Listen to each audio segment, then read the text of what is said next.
তামুলপুৰৰ বন বিভাগৰ কাৰ্যালয়ত হঠাৎ উপস্থিত হয় বিটিচিৰ বন বিভাগৰ ইএম ৰঞ্জিত বসুমতাৰী ওৰফে বি আৰ ফেৰেংগা। বন বিভাগৰ ইএম গৰাকীয়ে বিপিএফ প্ৰধান বিটিচিৰ প্ৰাক্তন চিফ হাগ্ৰামা মহিলাৰ বিৰুদ্ধে ঝাঙুৰ খাই উঠে। ইপিনে ফেৰেংগা বাহিনীয়ে সমগ্ৰ বিটিচিত অবৈধ কৰ সংগ্ৰহৰ অভিযোগৰ ওপৰতো মন্তব্য প্ৰকাশ কৰে। হাগ্ৰামাৰ শিক্ষাগত অৰ্হতা নাই, সেয়ে জি টি পকি থাকে। এখেতক এটা কথা মোৰ ক'বলগীয়া আছে যে এখেতৰ শিক্ষাগত অৰ্হতাৰ ওপৰত মোৰ সন্দেহ আছে। অসমীয়াত ফৰেনাৰ শব্দটো কি হয় তাক সুধি ল'ব একবাৰ। ফৰেনাৰ আৰু ইণ্ডিজিনিয়াছ কাক বোলে সেইটোকো সুধি ল'ব কেতিয়াবা চান্স পালে।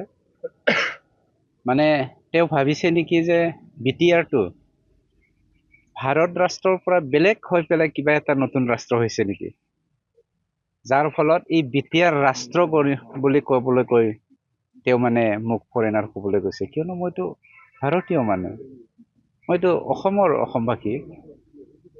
কোনটো যুক্তিত মানে ফৰেনাৰ বুলি ক'লে, ফৰেনাৰ শব্দটো কি সেইটো মোৰ আচলতে তাৰমানে তেওঁ একো ভুল কৰা নাই।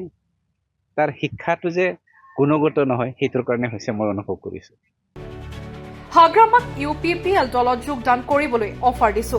UPPL দলত যোগদান কৰিলে হাগ্ৰামাক জলসিঞ্চন আৰু PWD ডিপাৰ্টমেণ্টৰ EM দিম, যাতে 17 বছৰে দুৰ্নীতি কৰা জলসিঞ্চন আৰু PWD বিভাগৰ কাম নিজ হাতেৰে সমাধান কৰিব পাৰে।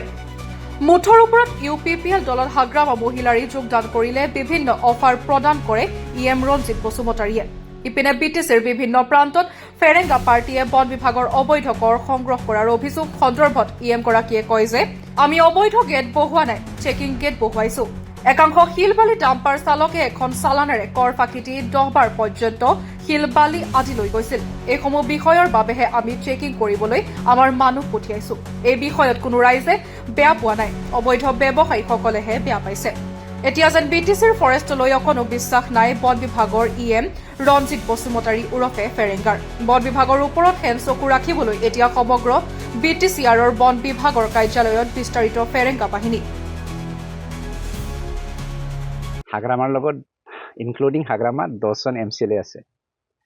হাগ্ৰামা এনেকুৱা কাপুৰুষ, যোৱা 4.5 বছৰত এদিনো সি এছেম্বলিত ভৰি নিদিলে। তাৰ সাহস নাই।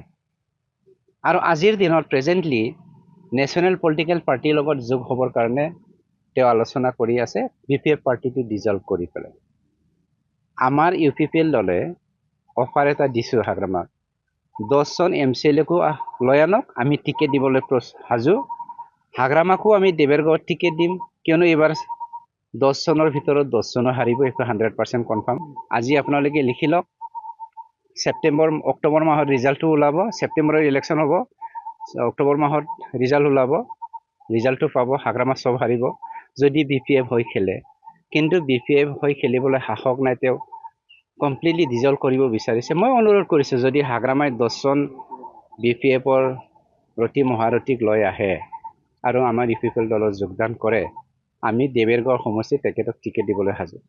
আমাৰ এই পাহাৰৰ নামনিৰ যিমানখিনি খেতি পথাৰ আছে তাত আমাৰ ইৰিগেশ্যন ছিষ্টেমটো সাৱধান কৰি থোৱা হৈছে যোৱা 17 বছৰ।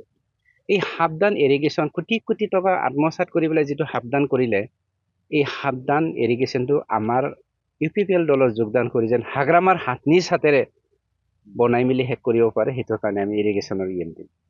PWD এইটোৰ কাৰণে দিম, কোটি কোটি টকা আত্মসাৎ কৰি বহুত বাক্সা জিলাত আপুনি যদি যায় মুছলপুৰ ফালে, বাক্সা জিলাত শ কালভাৰ আধৰুৱা, দলং আধৰুৱা বনাই পেলাই তেওঁলোকে টকাটো আত্মসাৎ কৰিছে। সেই দলংবোৰ, ৰাস্তাবোৰ যেন আকৌ কৰিবলৈ সক্ষম হয়।